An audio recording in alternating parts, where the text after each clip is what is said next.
All right. Hello, tea family. How are you? If you are thinking that tea and summer desserts are great together, you are absolutely right. And we are going to be talking about that today. So, hello, tea family. How are you today? Hope you are having a wonderful and we love talking about tea. Now, even if today is not supposed to be a question and answer session, it is okay to ask any questions in the chat or comments. But meanwhile, say hello. Let me know what you are drinking tonight. I am water tonight. I got a lot of sun yesterday, and so I need to stay water. And I already drank a bunch of my tea earlier today. So my handy dandy assistant is here as well. He has lemonade. So he's drinking lemonade. I'm drinking water. What are you drinking this evening? All right, so put that in the chat or the comments. And then one other thing, maybe, what is your absolute go-to favorite summer treat? And I'm talking desserts here, people. Are you a lemon tart person? Are you more into the berries and cream, ice cream all day long? Let me know in the chat or comments, because I can then take that and help pair. So, handy dandy assistant, what is your favorite summertime dessert treat? Ice cream. I knew it was going to be ice cream. And he likes the more adventurous ones. I'm more of a vanilla kind of gal, but he likes some more adventurous ones. So that's okay. We are going to talk about ice cream for sure today at one point. How about you? Is your favorite summer treat ice cream as well? Well, we'll find out. So the first one I want to start with is going to be a little more unusual for a lot of people, because this is a tea blend people either love or they don't like it at all. There's very little in between, and that is Earl's Blend. So our version of an Earl Grey, and it's going to be a black tea. It's going to have the bergamot in it, and so it's kind of got the citrusy note to it, because bergamot is a type of orange. It's a type of citrus, and so I want to say that that one is not one people. It's very perfumey when you have Earl's Blend or an Earl Grey, and so a lot of people just don't like that perfumey note. And I see that Diane's favorite summertime treat is ice cream as well. All right, Diane, but what kind of ice cream? And she's drinking some hot lemon zinger right now. Good for you. Good for you. So, one of the things that I want to say is that if you are going to take your Earl's Blend with that citrus kind of herbal note to the black tea, this is going to be perfect to pair with lemon bars, because again, you already have that citrus and citrus, but you have enough contrasting flavors with the black tea. You would also put this with a vanilla gelato or a vanilla ice cream. Why? Tea is going to help cleanse the palate here. It is wonderful for a hot afternoon, this Earl's Blend and like lemon bars or the vanilla gelato, because your palate is going to kind of get coated with the fats and the sugars from the lemon bars or the gelato or the ice cream. And then you're going to have the citrus notes to kind of help cut that with the bergamot. And the tannins are also going to kind of scrub your palate clean in between the bites. So every bite is going to be like your first bite of ice cream, which is always so wonderful. So she's maple walnut or mint chocolate chip. I am not surprised about the maple walnut at all. That is also one of my handy dandy assistant's favorites. He also loves pecan ice cream, maple pecan. So, okay. So that is what I would suggest, an Earl's Blend with either lemon bars or the vanilla gelato or vanilla ice cream. That is going to be a great combination to bring out the flavors. Pairing number 2 for your summer desserts this year would be a nautical twilight and kind of with some kind of berry shortcake or a fresh peach cobbler. Now, I know that this is going to be surprising because we have Summer Kiss, which is a great summertime blend as well. However, the biggest mistake people often make with summer tea is they brew it hot all the time and then they just throw it in ice. It's going to dilute all those delectable notes. Instead, you're either going to want to cold brew this, brew it hot, and then let it cool, or just drink it hot. Either way, but when you do that, when you either cold brew it or brew it hot and then put it in the fridge overnight, you're going to get a silky, rich sweetness without adding any sugar. So when you pair that, and you're going to have the ginger and the hibiscus, which are going to kind of give some tangy notes against the berry and the shortcake. So this is one where they're going to complement each other in absolute perfection. So I would say I am usually an apple girl, but I do enjoy a really good peach cobbler on that one, even more than the berry shortcakes. Although blueberry shortcake is pretty stinking amazing as well. So this is the problem. There are a lot of good summer desserts. So strawberry is a very classic shortcake as well, and that is always a great one. So lots of choices here. So let's get into our next pairing, and this one I am going to go to Summer's Kiss, which is jasmine green tea. It's going to have freeze-dried peaches in it, and it has a little red raspberry leaves. They're going to add a sweetness note and kind of an herby note as well. Yes, you could absolutely go with a fresh peach cobbler with this tea. You're going to have peach in the tea and peach in the cobbler is really going to bring that flavor out more.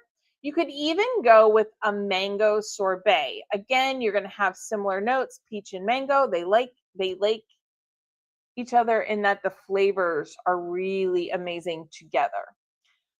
But I would actually suggest going something a little out of the ordinary and maybe make some goat cheese and fig tarts. So the tea itself has this light, slight floral from the jasmine green tea, but really this light, ultra refreshing kind of afternoon sipping tea kind of feel to it.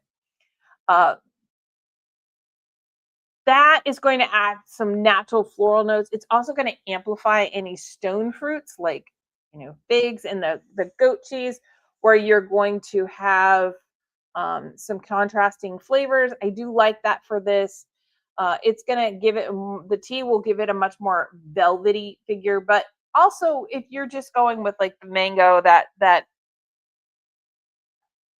stone fruit of the mango it's just a great combination. So that is one that I would definitely ask you to think about. Sometimes I like contrasting. However, I do like complementary as well, but that's when I really like the contrasting. Mixed strawberries and blueberries when you do a shortcake. Now I'm going to have to try that, Diane. Thank you so much. No, it's all good. It's all good. I'm going to have to try that one. We don't eat a ton of shortcake. We should eat more shortcake. No. Should we? Is that a must-have or a need or a want? I don't know. But it sounds delicious, and we don't eat desserts here very often. So it's always going to be something decadent at that point to me. All right, so next pairing. Oh, how about a fan favorite? Morning Irish, that robust Irish breakfast kind of black tea. And I'm going to just put this out there. Sometimes you can have dessert for breakfast. Just saying. Ask my granddaughter, who, when I was in Georgia, had breakfast cake with me.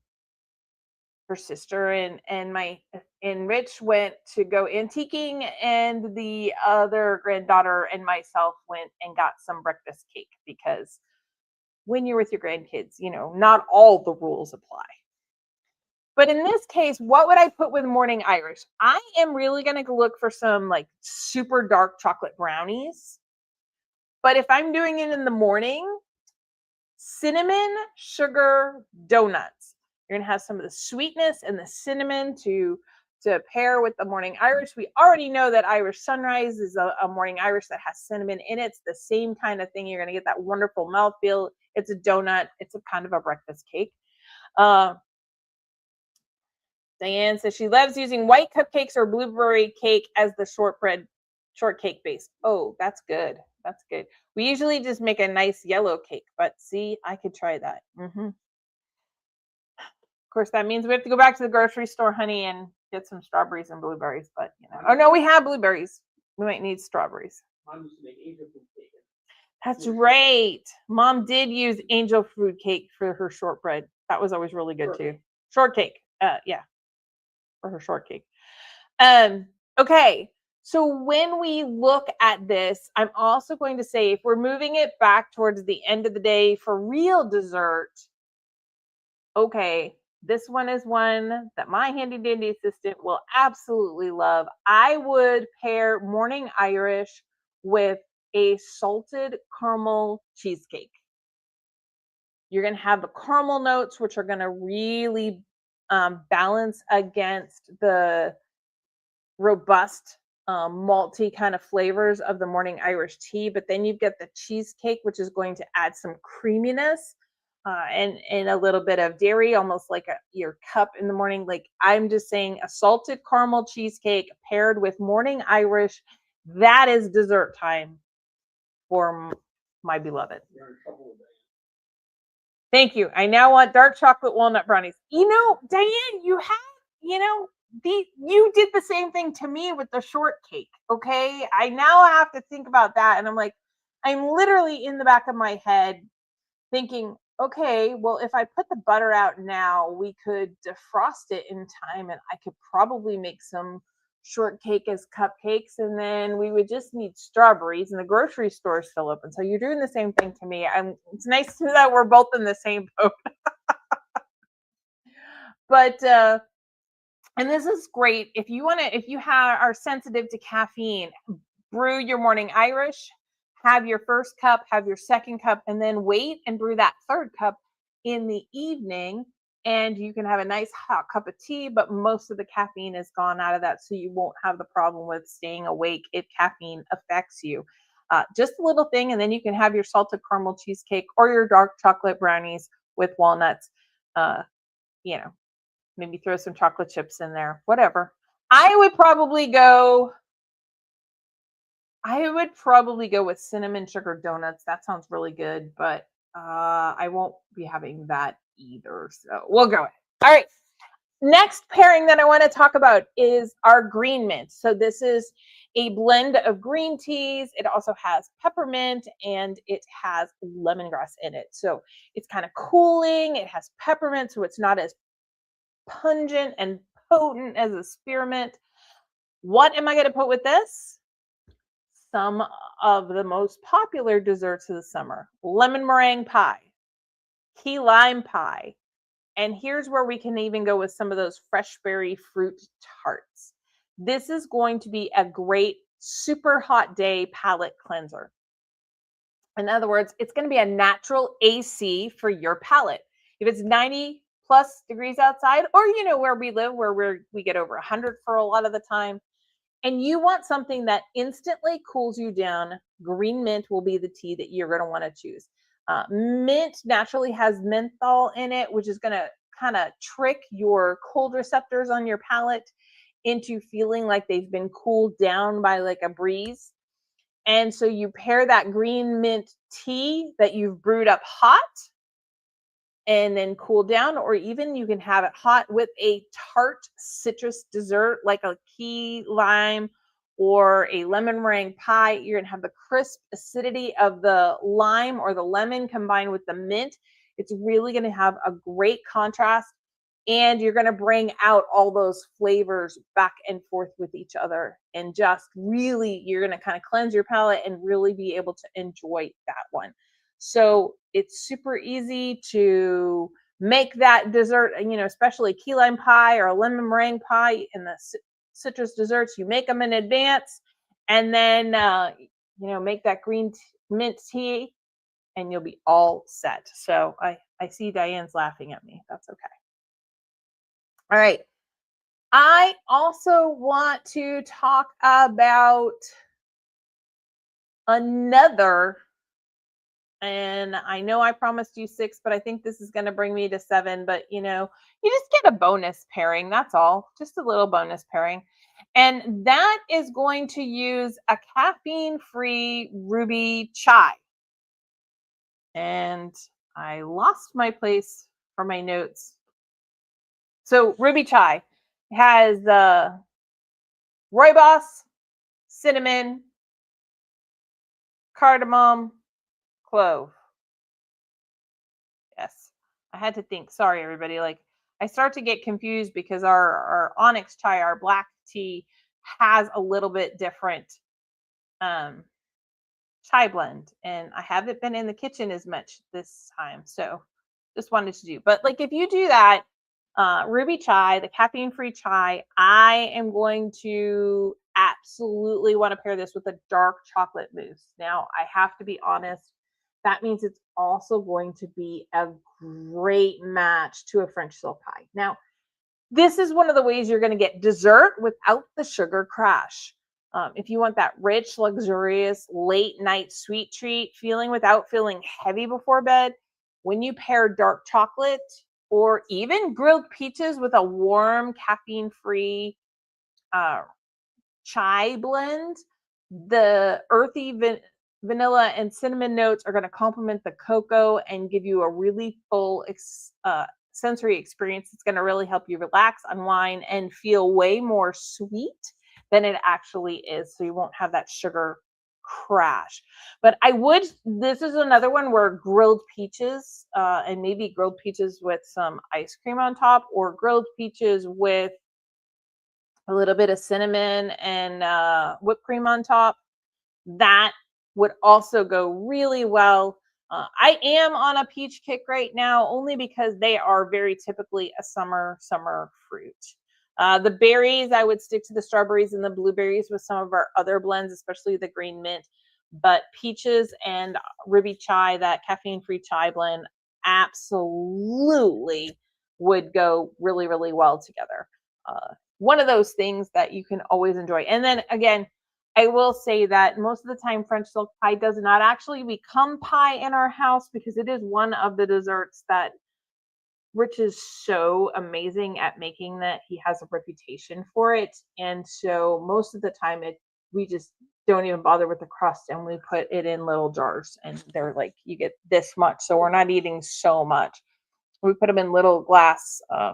Well, they're actually crystal glasses, but we use them as little cups, and perfect for that filling for the French silk pie. So it's like having a dark chocolate mousse, except it's a little firmer than a traditional foamy light mousse. That is really, really good, and I would highly recommend ruby chai with that one.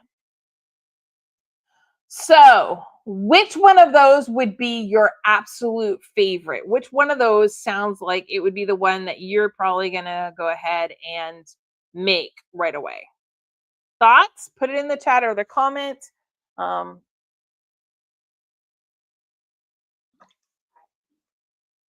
the ice cream. Ice cream. Okay. Well, and that's the thing is it doesn't take a lot to make ice cream, thankfully. It's a pretty easy thing to make on your own. I highly encourage it. And throw some stuff in there. I think we're going to need to make an ice cream later this month. We're going to make another ice cream live, so to speak. Well, we probably won't make it live because it'll have to freeze in advance, but I'm going to show you, and we'll let our handy dandy assistant taste test one. But instead of using Harmony this time, I will use another one. I don't know what blend we'll do, but I'll take another one of the tea blends and we'll turn it into an ice cream, because that's always fun and it comes out so much better. I mean, I always think it's going to come out well because I know the flavors, but then when it comes out, and it's even better than what I think. So that's coming up. And next week, we are going to be talking a little bit about our pumpkin spice tea blend that's coming up. I've gotten some feedback from my tasters. I know a couple of tasters haven't received theirs yet. Gotta love the mail service, but we're going to be kind of talking about what we put in and some of the ingredients and kind of why we went in this direction, because this was hard. And one of the things that I'll talk about next week is how many different variations we had before we even got, like, we just kept coming up with combinations before we even started really brewing here, and then we narrowed it down and sent it out, and it's kind of interesting to see what the comments are and everything like that. So that's what we'll be talking about next week. We're kind of playing around with a name for it. Feel free to comment over the week, but we're kind of thinking pumpkin time might be a good one. We don't want to say pumpkin spice because we even have a I think I've mentioned this before on a live, we even have a gas station not far from us, and they do pumpkin spice oil changes, which really isn't a thing. It's just because everything else becomes pumpkin spice. They're like, oh, well, we'll do a pumpkin spice oil change, just kind of playing around with that a little bit and people's obsession with it. So I definitely don't want to go there, but we are thinking maybe like pumpkin time. So let's see. Diane thinks the dark chocolate brownies with green mint. That would be another good combination. Anytime you put mint and chocolate, especially someone like yourself who likes mint chocolate chip ice cream, those are always a great. And the other one you could do with that is even mocha mint. If you still have some mocha mint left from when it comes out, that would be another good tea that you could have with the dark chocolate brownies. Absolutely. That's another good one. But that's what we're going to be doing next week. We're going to be talking about what I'm tentatively calling pumpkin time. And as always, we'll answer any questions that you have. But thanks for joining us. And hopefully, you found some inspiration to add some different teas or think about some different desserts. Or maybe I just made you hungry and now we all need to go into the kitchen and make some dessert. Either way, it's always a great day, and I enjoyed and I appreciate you joining us, and we will see you all next week. Have a good one.